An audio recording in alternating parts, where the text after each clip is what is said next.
welcome to Finding Your Frequency, the show in North Florida where we meet people, find out who they are, where they're headed, and what success looks like. I'm Brian Sexton, joined by my co-host Bill Prescott. Hey Bill, how are you? Good to see you. Nice to see you. And today we have Ike Sherlock from Airvan.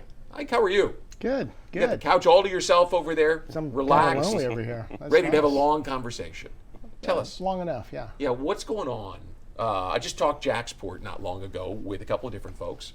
What's going on with Airvan and Jacksport? How busy are you over there these days? Super exciting stuff. I just saw Jacksport walking out as I was walking in, and that's very fortuitous. Jacksport, the largest container port in Florida now, and myself and all of the other 3PLs are benefiting from that wildly.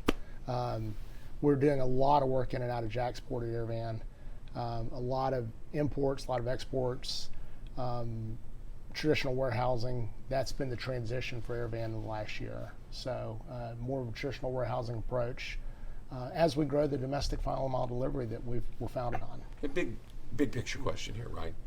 Jacksonville's become the logistics center of North Florida. How did you get to the logistics world? What's that, your track right out of college? Or what brought you to logistics? I needed a job. Yeah. I needed a job. Didn't we all at some point? Yeah. My wife got a scholarship to go to architecture school in Auburn. I needed a job in a college town. I applied for, I was down to dispatcher at a trucking company, which I didn't even know what that was, or grill cook at the Robert Trent Jones golf course, which was terrible pay but free golf. So that was going to win out.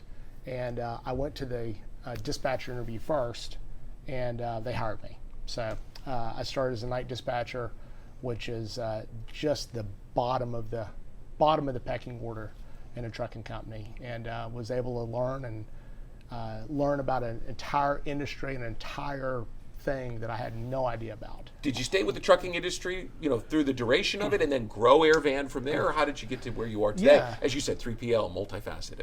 Great opportunities with the trucking company. It was a large trucking company. They moved me around. I was a startup manager. It was a great growth opportunity.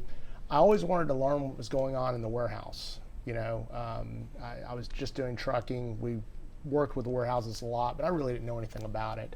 And I'd worked with a third-party logistics company in Jacksonville called Grimes, and I knew a man, Tommy Grimes was the owner, and I wanted to grow and expand and learn more about logistics and supply chain. So I called Tommy, and he was gracious enough to give me a job and brought me down here and taught me about warehousing, and then I brought the trucking knowledge I had and the brokerage knowledge I had. So before I stop talking and let you talk, because I do actually let that happen, you mentioned something that I think is a key for anybody who might be watching this, is you were inquisitive. You wanted to learn more about the other facets of what you were doing.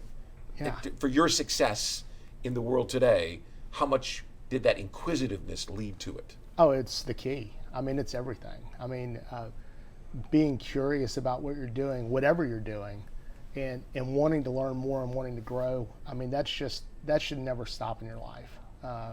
It's been, there's so much joy in what I do because there's so much to learn still every day. So it's the key for everything. Yeah. So interesting. So any particular customers that you kind of focus on in terms of industries, or pretty agnostic? No particular verticals. We have a lot of great relationships in Jacksonville. We've been here since 2006. I'm on friendly terms with my competitors.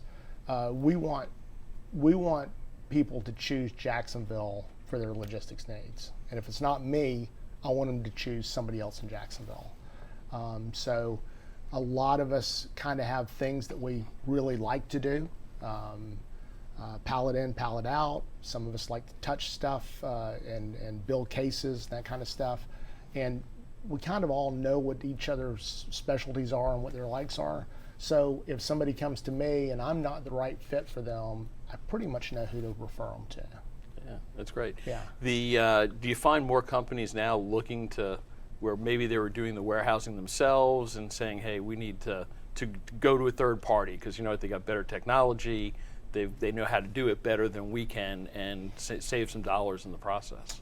Yeah, the whole thing with the third-party warehouse is you're not paying for that real estate. You know, if you've got 50 pallets in there or 500 pallets, you're paying by the pallet. You're not paying for an entire building.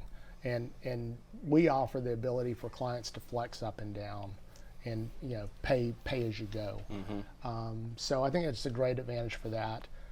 We've seen a boom in warehousing in the last couple of years because that pent-up demand coming out of COVID. The supply chain corrected itself, and everybody was ordering, and we have too much product that has to go somewhere. So a lot of traditional warehouses, manufacturers or distribution centers just over-ordered and had to use third parties like myself to handle that freight. Is that correcting itself, or you think is. Okay. It is. It's slowly. Our vertical follows the economy.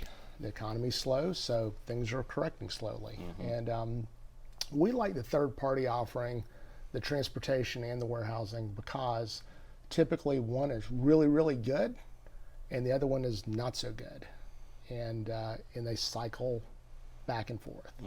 So warehousing is really, really good right now. Has been for the last year or two. Trucking, brokerage, not so good, but that'll correct as inventories correct and the economy improves. And we'll ride that trucking wave.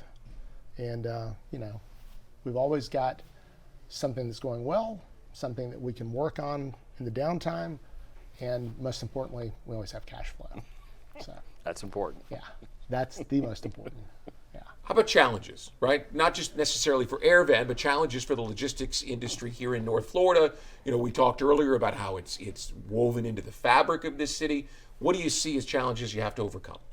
The challenges are warehouse capacity, space. I mean, the numbers we see as far as actual space available in warehouses are just bonkers low. I mean, there's just hard to find places to put freight. Now we're building dramatically.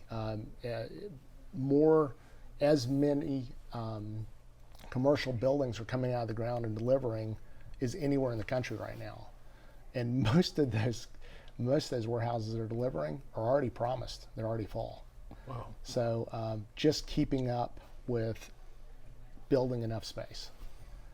We're probably there. We're probably just almost overbuilt. Okay. But once again, it's all about correction. Yeah, it's interesting. You go down Zoo Parkway, and I'm amazed at the amount of development that's going on there, and that's sat vacant for a long time. Zoo Parkway is an interesting place. It really is. A year ago, 2 years ago, it was just empty fields. Now it's 500,000 square foot warehouse after 500,000 square foot warehouse. And you say they're right there at that point of almost being overbuilt, so they're catching up. I think so. How much does Amazon drive that? Amazon drives it a lot. Okay. Not as much as you would think. Right. The portfolio of Jacksonville businesses is very diverse. I really think Jax USA and the Chamber of Commerce, that business development arm of the Chamber has just done a fantastic job for us, bringing in a mix of manufacturers and distributors, third-party people like myself. So Amazon is, of course, huge. It's huge everywhere. But I have friends in communities where Amazon is 80% of everything, just by scale and by the diversity of companies that Jax USA is bringing in, the Chamber's bringing in, that's being attracted to Jacksonville specifically. Amazon's huge, but it's not the 800-pound gorilla that is in a lot of places. How's the labor force, and are you seeing more automation now in the warehouses? The labor force is really, really good. Florida's the first or second fastest growing state in the country. These people are moving into Florida, moving into Jacksonville, and they need jobs, and we're putting them to work. There's lots of opportunity here. So we're able to utilize people coming into this town. This town is built on logistics and supply chain. You know, we've got second, third generation stevedores, second, third generation warehousemen, truck drivers that are Jacksonville specific. So the labor force has been very, very good.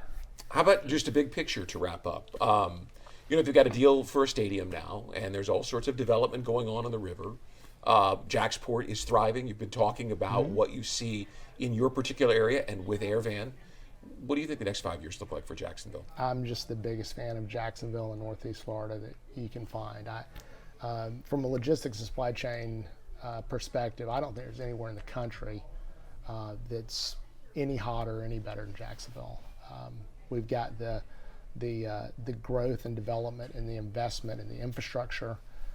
Florida DOT's best DOT in the country. It's very proactive. They do a fantastic job putting the roads where they need to be to support our vertical. Jacksport, of course, we've mentioned 2 Class 1 railroads in town, and the connectivity from 95 and I-10. I mean, and just being across the border in Georgia, you know, if you're warehousing your product in Georgia, you're paying tax on that warehouse product. If you're warehousing across the border with us in Jacksonville, you're not paying tax on that warehouse product. So very business-friendly state. And Jacksonville, since I've been here, it's been poised for this explosion. We're in it right now, and I don't think it's going to stop anytime soon. You've been talking about that for 30 years. Finally here. Finally here. It's here. Yeah. Thanks so much for your time and for the insight. We appreciate it. It's great to hear what I think a lot of people see is that underneath it all, the fundamentals say that Jacksonville is a fantastic place to live, work, and to do business. Thanks, gentlemen. Appreciate it. Thank you. More to come. We'll be back after this.